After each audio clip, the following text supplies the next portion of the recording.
എല്ലാവർക്കും നമസ്കാരം. ഞാനിന്നൊരു വ്യത്യസ്തമായ റെസിപ്പിയുമായാണ് വന്നിരിക്കുന്നത്.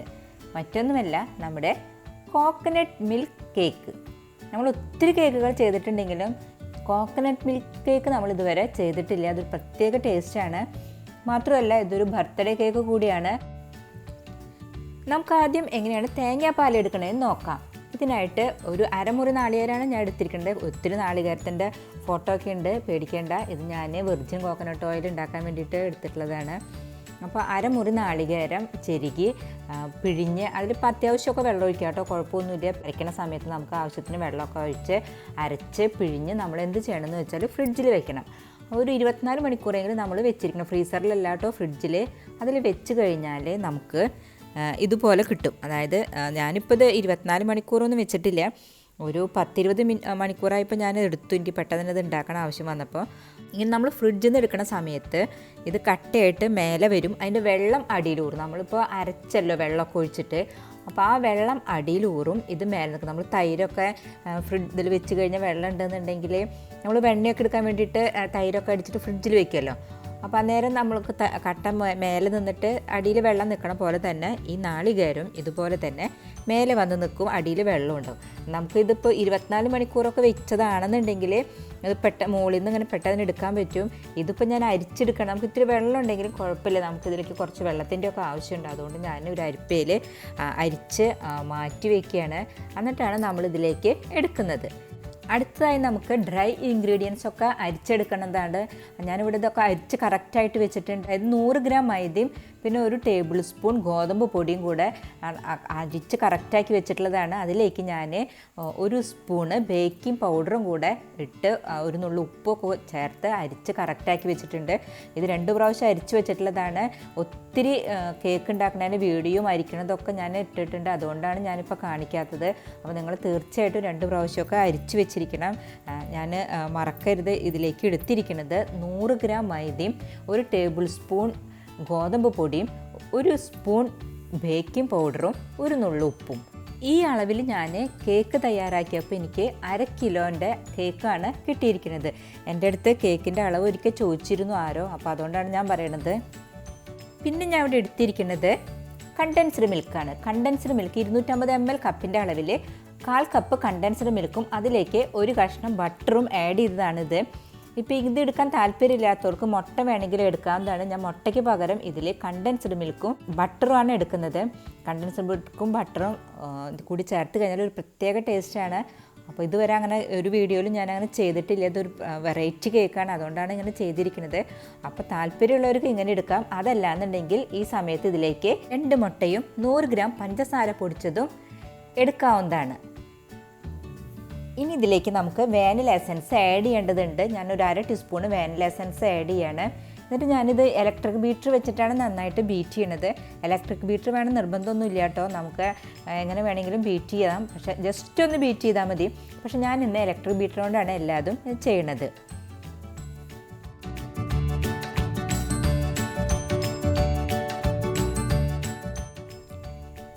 ഇപ്പോൾ ഇത് ബീറ്റ് ചെയ്ത് കറക്റ്റായിട്ടുണ്ട്.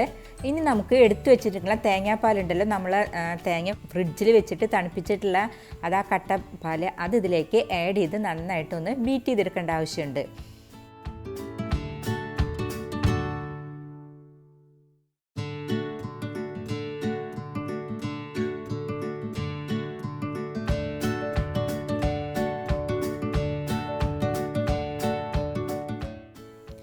അപ്പോൾ നമ്മൾ കണ്ടൻസ്ഡ് മിൽക്കും ബട്ടറും തേങ്ങാപ്പാലും ഒക്കെ ചേർത്തിട്ട് ബീറ്റ് ചെയ്ത് കറക്റ്റാക്കി വെച്ചിട്ടുണ്ട്.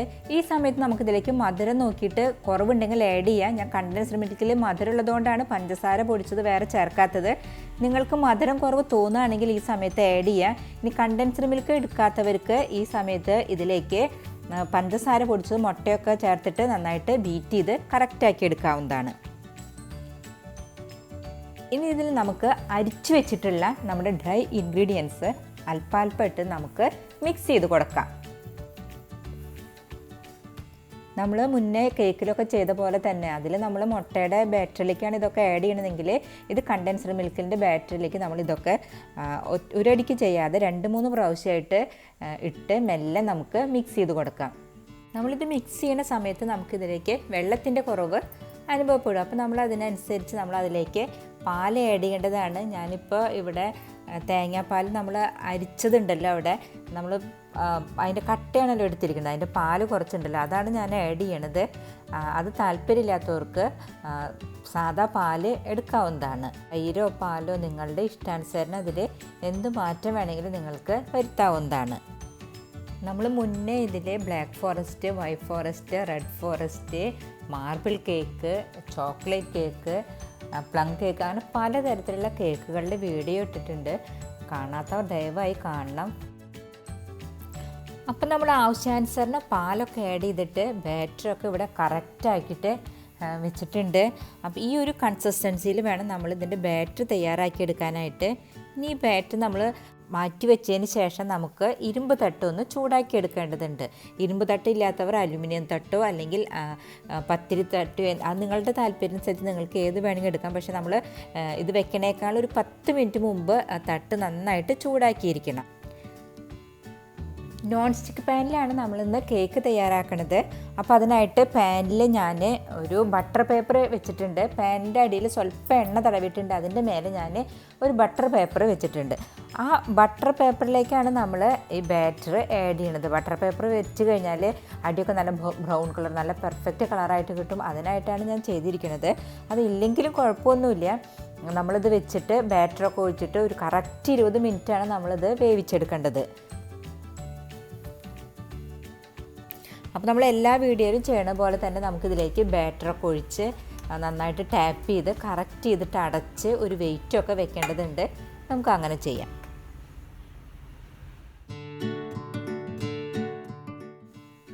ഒരു 10 മിനിറ്റ് നേരം ഫുൾ ഫ്ലെയിമിലിട്ടിട്ടാണ് തട്ട് ചൂടാക്കിയിരിക്കുന്നത്. ഇത് വെച്ചതിന് ശേഷം നമ്മൾ ലോ ഫ്ലെയിമിലിടണം. എന്നിട്ട് 20 മിനിറ്റിൽ നമുക്കത് കറക്റ്റായിട്ട് വെന്ത് കിട്ടും. അപ്പോൾ നമുക്ക് 20 മിനിറ്റിന് ശേഷം ഇത് എടുക്കാം.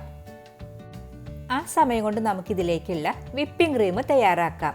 നമ്മൾ വിപ്പിംഗ് ക്രീമിലേക്ക് ഒരു 1/2 ടീസ്പൂണ് വാനില എസൻസ് ആഡ് ചെയ്യാണ്. അതുപോലെ തന്നെ സ്വല്പം പഞ്ചസാര ആഡ് ചെയ്തിട്ട് നന്നായിട്ട് ബീറ്റ് ചെയ്തെടുക്കുക. ഞാൻ ഇലക്ട്രിക് ബീറ്റർ വെച്ചിട്ടാണ് ബീറ്റ് ചെയ്തെടുക്കുന്നത്. അങ്ങനെ വേണമെന്ന് നിർബന്ധമില്ല. പക്ഷെ ഞാൻ എല്ലാതും ബീറ്റർ കൊണ്ടാണ് ചെയ്യുന്നത്.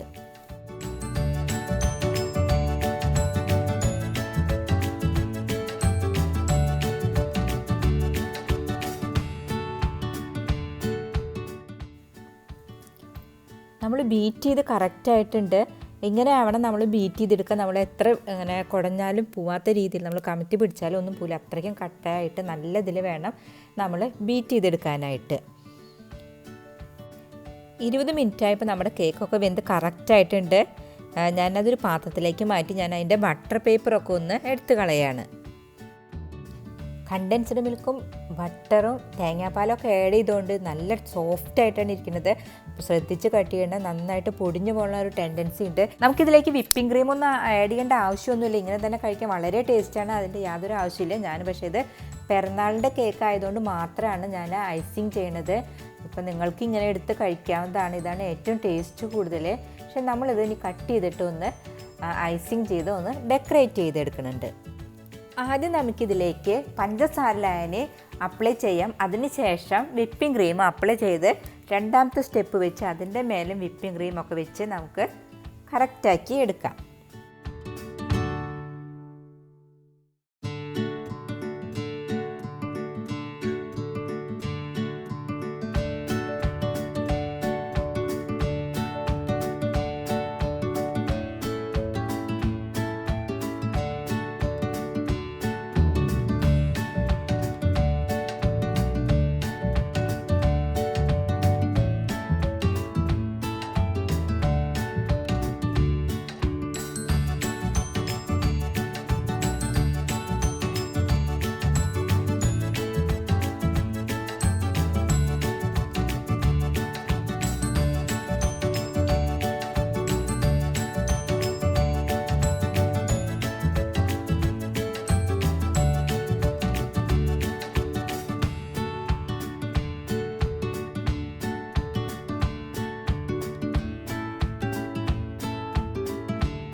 നമ്മുടെ കേക്ക് അങ്ങനെ വിപ്പിംഗ് ക്രീമൊക്കെ അപ്ലൈ ചെയ്തിട്ട് കറക്റ്റായിട്ടുണ്ട്.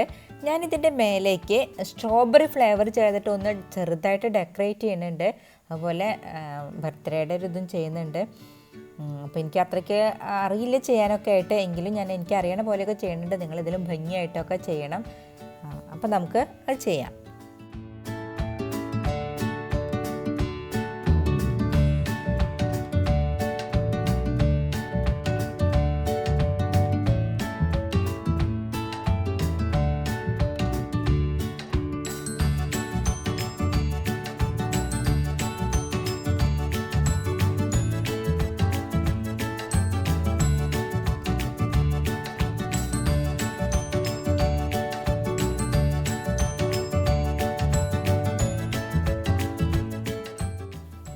നമുക്കിനി ആദ്യം കേക്കിൻ്റെ മേലേക്ക് വൈറ്റ് ചോക്ലേറ്റ് സ്പ്രെഡ് ചെയ്യാം.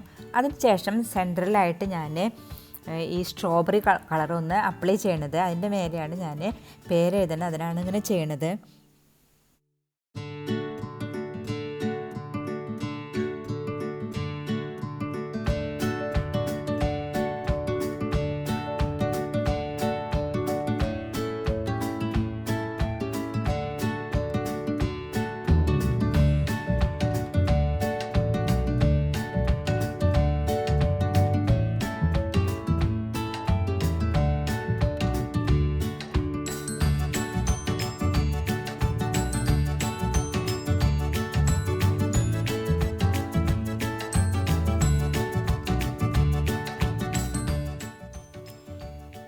ഇതിപ്പോൾ നമ്മൾ കേക്ക് ഉണ്ടാക്കിയ സമയത്ത് ഇതൊക്കെ ചെയ്യണേക്കാൾ മുമ്പ് വെയിറ്റ് നോക്കിയപ്പോൾ 1/2 കിലോ ഉണ്ടായിരുന്നു. ഇപ്പോൾ ഇതൊക്കെ ചെയ്ത് കഴിഞ്ഞിട്ട് ഞാൻ നോക്കുന്ന സമയത്തിന് 1 കിലോ വെയിറ്റ് ഉണ്ട്. അപ്പോൾ നമ്മൾക്ക് 1 കിലോ വെയിറ്റുള്ള കേക്കാണിത്. ഇത് എൻ്റെ സുരേഷ് ഏട്ടൻ്റെ പിറന്നാൾക്ക് വേണ്ടി സ്പെഷ്യലായിട്ട് ഉണ്ടാക്കിയതാണ്. അപ്പോൾ ഞങ്ങൾ രണ്ടാളും മാത്രമേ ഉള്ളൂ പിറന്നാൾ ആഘോഷിക്കാനായിട്ട്. ഞങ്ങൾ രണ്ടാളും കട്ട് ചെയ്യുന്നുണ്ട്. ക്യാമറയൊക്കെ അഡ്ജസ്റ്റ് ചെയ്ത് വെച്ചിട്ടാണ് ചെയ്യണത്. അപ്പോൾ അങ്ങനെ നമ്മുടെ ടേസ്റ്റി ഹെൽത്തി ആയിട്ടുള്ള വെറൈറ്റി കേക്ക് ഇവിടെ റെഡി ആയിട്ടുണ്ട്. അതായത് നമ്മളിന്ന് തേങ്ങാപ്പാലുകൊണ്ട് സ്പെഷ്യലായിട്ട് ഉണ്ടാക്കിയിട്ടുള്ള ഒരു കേക്കാണ്. വളരെ ടേസ്റ്റാണിത്. വളരെ എളുപ്പമാണ് ഉണ്ടാക്കാനായിട്ട്. അപ്പോൾ ഇതെല്ലാവരും ട്രൈ ചെയ്യണം. എല്ലാവർക്കും ഇഷ്ടപ്പെടും. സബ്സ്ക്രൈബ് ചെയ്യാത്തവർ ദയവായി സബ്സ്ക്രൈബ് ചെയ്യണം, ലൈക്ക് ചെയ്യണം, ഷെയർ ചെയ്യണം. നിങ്ങൾക്കിതുമായി ബന്ധപ്പെട്ട എല്ലാ അഭിപ്രായങ്ങൾക്കും നിർദ്ദേശങ്ങൾക്കും താഴെ കമൻറ്റ് ചെയ്യാവുന്നതാണ്. അല്ലെങ്കിൽ മെയിൽ ഐ ഡിയിലേക്ക് മെയിൽ ചെയ്താലും മതി. നന്ദി, നമസ്കാരം.